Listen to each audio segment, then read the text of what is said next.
Growing up in India, no one ever wanted to get me enrolled in a government school, but they definitely wanted me to go to a good government college, but never a government school. Think about it. The default conversation was always which private school, which area, and which board. And the government school never was an option. For the urban middle class, private education isn't a luxury option. It's the baseline. That's where you start from. But here's the paradox.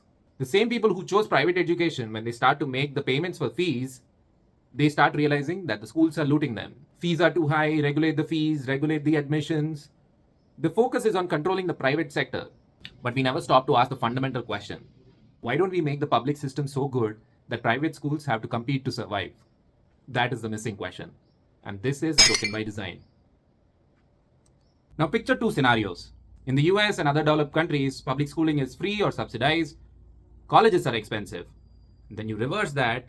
In India, public schooling is mostly privatized. If you want to get good outcomes, people usually prefer private schools. But then the ultimate goal is to get into good government colleges that produce better outcomes. So the government colleges in India are mostly free or subsidized, and they produce outcomes, which is not really the case on the US side or other developed countries. So that makes me ask a question. What should we actually subsidize? A subsidy exists when the return on something is real, but the markets can't see it yet. When the payback period is so long that the market doesn't want to go there. Now apply that logic to education in India. In government colleges in India, mostly the outcomes are good. People can pay for themselves immediately right after college. So the private market of loans and all of these support programs usually go there because they know the people coming out of it can just repay it quickly. Now take a kid in class 3. The outcomes of that education will only appear after 20 years. Loans and all of that don't chase a person who is in class 3. They're going to chase a person who's almost in college. We know that he's going to get some outcomes quickly. That's where the money is going. The government should actually focus its subsidies on primary education because the outcomes take a lot of time to actually materialize.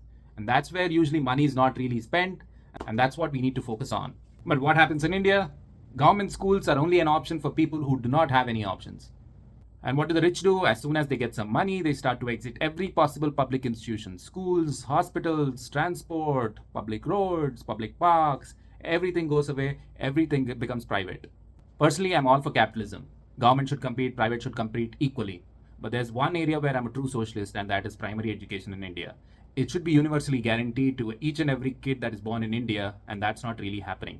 Outcomes are different, opportunities are different, and therefore at the end of 20 years of education, people evolve into very, very different human beings because the primary education pillar is something that we have not invested on or haven't focused on, or it isn't actually outcome driven.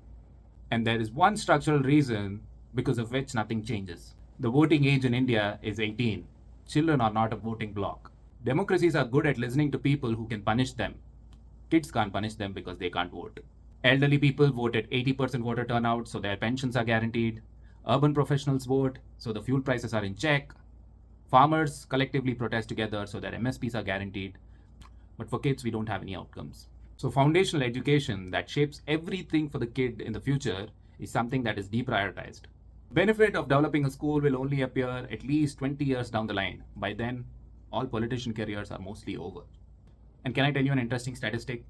40% of India's population is under the age of 18.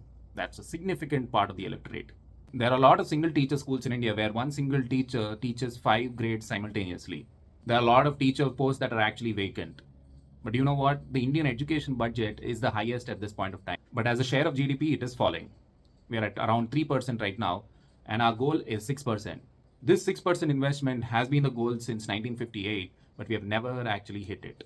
And you know what? We have 65,000 state-run schools that have enrollments less than 10 students. And there have been at least 1.5 lakh teachers who have been allocated to these schools. Now let's take the example of Vietnam. Poorer than India, economy smaller than India, but better outcomes. Almost 85% of the students in Vietnam go to a government-run school.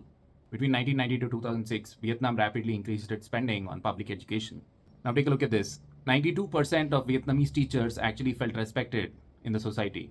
Now compare that to developed countries, the OECD countries, that's around 26%. So in Vietnam, public school is the default. That's the option that people go with. It's not welfare, nor is it a fallback option. It's the default for the middle class. Now before I close out, I want to make one thing clear. I'm not against private schools. I'm not against competition. I'm not against market. I believe private and public should compete equally.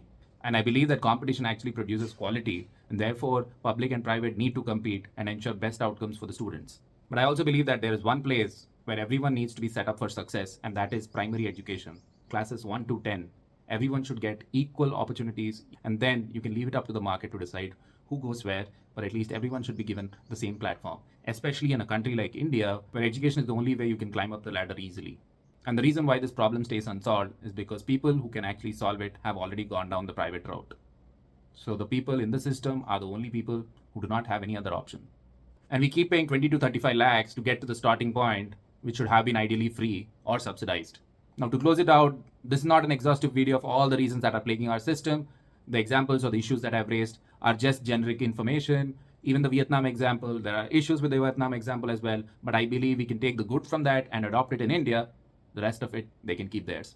Do subscribe for more and do check out the other videos that I have as part of this Broken by Design series. Thank you.